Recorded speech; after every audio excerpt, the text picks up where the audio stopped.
60세 이상의 연령대에 접어드셨나요? 만약 다리에 힘을 기르거나 혈액순환을 개선하기 위해 꾸준히 비타민과 영양제를 섭취하고 있음에도 불구하고 기대했던 변화가 전혀 느껴지지 않는다면 오늘 이 이야기에 집중해 주셔야 합니다. 많은 분이 효과가 없으면 이 비타민은 나랑 안 맞나 봐라며 제품 탓을 하거나 더 비싼 영양제를 찾곤 합니다. 하지만 근본적인 문제는 비타민 그 자체가 아닐 가능성이 매우 높습니다. 사실 대부분의 시니어분들이 매일 아침 영양제를 드실 때 하는 아주 사소하고 단순한 한 가지 실수가 있습니다.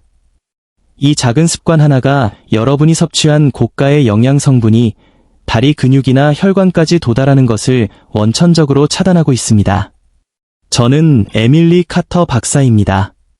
오늘 저는 여러분의 몸이 왜 그토록 성실하게 챙겨 먹는 비타민을 제대로 활용하지 못하는지, 그리고 우리 몸속에서 어떤 일이 벌어지고 있는지 의학적인 관점에서 상세히 설명해 드리려고 합니다. 60대 이후의 삶은 단순히 오래 사는 것이 아니라 활기차게 걷고 움직이는 것이 핵심입니다. 이를 위해서는 영양소가 목적지인 다리까지 정확히 배달되어야 합니다. 본격적인 내용에 들어가기에 앞서 여러분이 현재 어디에서 이 영상을 보고 계시는지, 그리고 연세는 어떻게 되시는지 댓글로 남겨주세요. 여러분의 상황을 알면 더 구체적인 조언을 드릴 수 있습니다. 또한 매주 60대 이후의 건강한 삶을 위한 실질적인 전략을 공유하고 있으니 아직 구독하지 않으셨다면 구독 버튼을 꼭 눌러주세요. 우리가 흔히 겪는 다리 무력감이나 저림, 부종 같은 증상들은 단순한 노화의 증거가 아니라 우리 몸이 보내는 영양 결핍의 신호일 수 있습니다. 하지만 입으로 들어간 비타민이 모두 혈액이 되는 것은 아닙니다. 60대 이후의 소화기관은 젊었을 때와는 완전히 다른 메커니즘으로 작동하기 때문입니다.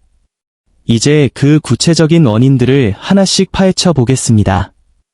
시니어들이 흔히 범하는 구체적인 섭취 실수와 과학적 이유. 대부분의 시니어들이 저지르는 결정적인 실수는 바로 별표, 섭취 환경 별표를 무시하는 것입니다. 영양제는 약이 아니라 식품의 농축본입니다. 따라서 언제, 무엇과 함께 먹느냐가 그 가치를 결정합니다. 2. 공복 섭취의 함정. 가장 흔한 실수는 아침에 일어나자마자 아무것도 먹지 않은 상태에서 모든 영양제를 한꺼번에 삼키는 것입니다. 특히 비타민 D, E, A, K와 같은 지용성 비타민은 지방 성분이 있어야만 장벽을 통과할 수 있습니다. 지방이 없는 상태에서 이 영양제들을 먹으면 우리 몸은 이를 흡수할 도구가 없어 그대로 대변으로 배설해버립니다. 즉, 비싼 영양제가 몸 안을 그냥 통과해버리는 낭비가 발생하는 것입니다. 2. 카페인과의 잘못된 만남. 많은 분이 아침 식사 후 커피나 차를 즐기시죠? 그리고 그 자리에서 영양제를 같이 드시는 경우가 많습니다. 이것은 치명적인 실수입니다. 커피나 차에 들어있는 탄닌과 카페인 성분은 비타민이나 미네랄, 특히 칼슘과 철분과 강력하게 결합하는 성질이 있습니다. 이 성분들이 영양소를 꽉 붙잡아버리면 영양소는 혈류로 흡수되지 못하고 소화관에 갇혀 있다가 몸 밖으로 나가버립니다. 커피를 드신다면 최소 1시간 이상의 간격을 두어야 합니다. 3. 무분별한 혼합 섭취. 여러 종류의 비타민을 한꺼번에 복용할 때 영양소끼리 서로 흡수되려고 싸우는 현상이 발생합니다. 예를 들어 고함량의 칼슘과 마그네슘을 동시에 대량 섭취하면 서로의 흡수 통로를 막아버릴 수 있습니다. 우리 몸의 흡수 능력은 한계가 있는데 너무 많은 손님을 한꺼번에 좁은 문으로 밀어넣는 것과 같습니다. 결과적으로 어떤 영양소도 충분히 흡수되지 못하는 상태가 됩니다. 4. 고섬유질 식단의 역설. 건강을 위해 식이섬유를 많이 드시는 것은 좋지만 영양제와 함께 먹을 때는 주의가 필요합니다. 식이섬유는 장의 운동을 촉진하고 주변 물질을 흡착하는 성질이 있습니다. 너무 많은 섬유질과 함께 비타민을 먹으면 장을 통과하는 속도가 너무 빨라져서 소화 효소가 비타민을 분해하고 흡수할 물리적인 시간이 부족해집니다. 이러한 실수들이 반복되면 다리로 가는 영양 공급망이 무너집니다. 60세가 넘으면 우리 몸은 더 이상 예전처럼 너그럽지 않습니다. 아주 정교하고 세밀한 관리가 필요합니다. 다음 파트에서는 유독 60대 이후에 이런 문제가 심각해지는지 그 신체적 변화에 대해 더 자세히 알아보겠습니다. 영양소 흡수방해 요소와 조합의 과학 단순히 영양제를 먹는 행위보다 더 중요한 것은 그 영양제가 우리 몸의 복잡한 화학적 공장을 어떻게 통과하느냐는 것입니다. 60대 이후에는 이 공장의 효율성이 떨어지기 때문에 영양소 간의 상호작용을 이해하는 것이 필수적입니다. 1. 영양소 간의 흡수 경쟁. 우리 몸의 소화기관에는 영양소를 혈액으로 실어 나르는 일종의 운반 트럭이 있습니다. 그런데 이 트럭의 수는 한정되어 있습니다. 예를 들어 칼슘, 캘시엄, 과 마그네슘, 매그니지엄, 혹은 아연, 징, 과 구리, 카퍼 능 같은 운반 트럭을 타려고 경쟁합니다. 만약 여러분이 다리 근육 경련을 막기 위해 고용량의 마그네슘을 칼슘과 동시에 섭취한다면 우리 몸은 어느 하나를 제대로 흡수하지 못하고 나머지는 그냥 통과시켜버립니다. 이는 영양소 경쟁이라는 현상으로 특히 장의 흡수력이 약해진 시니어들에게는 치명적인 비효율을 초래합니다. 이 섬유질이 이중성 건강을 위해 채소와 과일을 많이 섭취하는 것은 매우 권장되는 일입니다. 하지만 비타민 섭취 타이밍과는 분리해야 합니다. 식이섬유는 스펀지처럼 주변의 물질을 빨아들이는 성질이 있습니다. 만약 여러분이 아주 많은 양의 샐러드나 고섬유질 식단을 먹으면서 동시에 종합 비타민을 먹는다면 식이섬유가 비타민 성분을 흡착하여 장을 너무 빠르게 통과하게 만듭니다. 결과적으로 비타민이 소장벽에 머물며 혈관으로 들어갈 시간이 부족해지는 것입니다. 3. 이산 농도와 분해 과정. 나이가 들면 이산의 분비량이 자연스럽게 줄어듭니다. 많은 영양제는 정제, 태블릿 형태로 되어 있는데 이를 분해하기 위해서는 강력한 위산이 필요합니다. 이산이 충분하지 않은 상태에서 식사 직후가 아닌 때에 영양제를 먹으면 알약이 충분히 녹지 않은 상태로 장으로 내려가게 되고 이는 흡수율을 0%에 가깝게 만듭니다. 특히 비타민 B12와 같은 성분은 이산과 특정 단백질의 결합 없이는 절대로 흡수되지 않습니다. 60대 이후 신체 변화와 소화 시스템의 노화의 40대나 50대 때와는 달라야 할까요? 단순히 나이가 들어서가 아니라 우리 몸 내부의 물리적인 지도가 바뀌었기 때문입니다. 60세 이후에 일어나는 3가지 결정적인 변화를 이해해야 합니다. 1. 장내 혈류량의 감소. 우리 몸의 영양소 배달 시스템은 혈액을 통해 작동합니다. 소장벽 주변에는 수만 개의 미세혈관이 그물처럼 퍼져 있어 흡수된 영양소를 즉시 심장과 다리로 보냅니다. 연구에 따르면 60세가 넘으면 이 소화기 계통으로 가는 혈류량이 젊은 시절에 비해 유의미하게 감소합니다. 배달 트럭이 다니는 도로가 좁아지고 정체되는 것과 같습니다. 이 때문에 영양소가 소장벽을 통과하더라도 혈액에 실려 다리 끝까지 도달하는 속도가 현저히 느려집니다. 이 장 점막 및 육모의 위축 소장 내부에는 육모라고 불리는 아주 작은 돌기들이 있습니다. 이 육모들은 표면적을 넓혀 영양소를 하나라도 더 붙잡는 역할을 합니다. 하지만 노화 과정에서 이 육모의 높이가 낮아지거나 밀도가 낮아지는 현상이 발생합니다. 즉, 영양소를 잡을 수 있는 손이 줄어드는 것입니다. 이로 인해 똑같은 양의 비타민을 먹어도 60대 이상은 20에서 30대보다 훨씬 적은 양만 체내에 남기게 됩니다. 이것이 바로 시니어들이 고효율 흡수 전략을 짜야 하는 이유입니다. 3. 효소 및 운반 단백질의 활성 저하. 영양소가 장벽을 통과할 때는 그냥 넘어가는 것이 아니라 특정 효소나 운반 단백질의 도움을 받아야 합니다. 문을 열어주는 열쇠 같은 존재죠. 60대 이후에는 이러한 효소의 생산량이 줄어듭니다. 특히 다리 건강에 중요한 비타민 B군과 미네랄을 옮기는 단백질들이 예전만큼 활발하게 움직이지 않습니다. 몸 안의 운반 시스템 자체가 게을러지기 때문에 우리는 더 정교한 타이밍과 식단 조합으로 이 시스템을 자극해야 합니다. 영양소 수송 시스템의 둔화와 비타민 B군의 역할. 우리가 섭취한 비타민이 단순히 소화기관을 통과한다고 해서 끝나는 것이 아닙니다. 진짜 과정은 장벽을 넘어 혈류로 들어가는 수송 단계에서 결정됩니다. 60세 이후에는 이 과정이 더욱 복잡해집니다. 1. 능동적 수송의 한계. 비타민 C나 B군과 같은 수용성 비타민은 장벽을 통과할 때 운반체 단백질이라는 특수 통로를 이용합니다.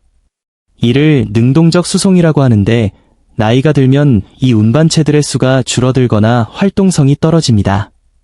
젊었을 때는 대충 먹어도 이 운반체들이 부지런히 비타민을 날라주었지만 60대 이후에는 운반체들이 쉽게 지칩니다. 따라서 한꺼번에 고용량을 먹기보다는 소량씩 나누어 먹어 운반체들이 과부하에 걸리지 않게 하는 전략이 필요합니다. 이 비타민 B12와 위장 내 인자, 특히 다리 신경 건강의 핵심적인 비타민 B12는 흡수 과정이 매우 까다롭습니다. 위에서 분비되는 내인성 인자, 인트린식 팩터라는 특수 단백질과 결합해야만 장에서 흡수될 수 있습니다. 하지만 60대 이상은 이축성 이염이나 위산 부족으로 인해 이 단백질 분비가 현저히 줄어듭니다. 결과적으로 아무리 좋은 B12 영양제를 먹어도 몸 안으로 들어오지 못하는 현상이 발생하며, 이는 곧 다리의 감각 이상이나 저림으로 이어집니다. 3. 대사 효율의 변화. 간과 신장의 기능도 영양소 활용에 영향을 미칩니다. 60대 이후에는 흡수된 비타민을 활성형으로 전환하는 간의 효소 활동이 감소할 수 있습니다. 예를 들어 비타민 D를 먹더라도 간과 신장에서 활성화 과정을 거치지 못하면 뼈와 근육에 아무런 도움이 되지 않습니다. 이것이 바로 시니어들이 일반 비타민보다 활성형 비타민에 관심을 가져야 하는 생물학적 이유입니다. 다리 건강과 영양소의 거리상 관계. 왜 하필 다리일까요? 왜 영양 부족의 신호가 팔이나 다른 곳보다 다리에서 먼저 나타나는지 이해하는 것이 중요합니다. 다리는 우리 몸에서 소화기관으로부터 가장 멀리 떨어진 종착역이기 때문입니다. 2. 중력을 거스르는 혈류. 심장에서 펌프질된 혈액이 다리 끝까지 내려갔다가 다시 올라오는 과정은 중력을 거스르는 힘겨운 작업입니다. 영양소 흡수율이 낮아져 혈액 내 비타민 농도가 옅어지면 심장에서 먼 곳인 발가락과 종아리 근육은 가장 먼저 영양 부족 상태에 빠집니다. 혈액 속의 영양분이 희박해지면 우리 몸은 생존에 필수적인 장기, 심장, 뇌에 영양소를 우선 배분하고 다리로 가는 공급을 줄여버립니다. 2. 다리 근육과 신경의 영양 의존도. 다리 근육은 우리 몸에서 가장 큰 근육 중 하나이며 엄청난 양의 에너지를 소비합니다. 또한 다리에는 매우 긴 신경세포들이 뻗어 있습니다. 이 긴 신경을 유지하고 보호하기 위해서는 비타민 B1, B6, B12와 같은 영양소가 끊임없이 공급되어야 합니다. 흡수 문제로 인해 공급이 조금만 끊겨도 다리 근육은 쉽게 피로해지고 잉리스, 신경은 예민해져 통증이나 불편함을 유발하게 됩니다. 60대 이후 겪는 다리 무력감의 상당 부분은 근육 자체의 문제라기보다 근육까지 도달하는 영양 공급망이 부실해진 결과입니다. 3. 미세혈관 건강과 영양 전달. 다리의 미세혈관들은 나이가 들면서 탄력을 잃고 좁아지는 경향이 있습니다. 흡수된 비타민이 혈액에 실려 다리 근처까지 오더라도 이 미세혈관을 통과해 실제 세포 안으로 들어가는 과정에서 또 한 번의 장애물을 만납니다. 따라서 우리는 단순히 비타민을 먹는 것에 그치지 않고 혈행 개선을 돕는 성분과 흡수율을 높이는 섭취 방법을 병행하여 마지막 한 방울의 영양소까지 다리 근육에 전달되도록 해야 합니다.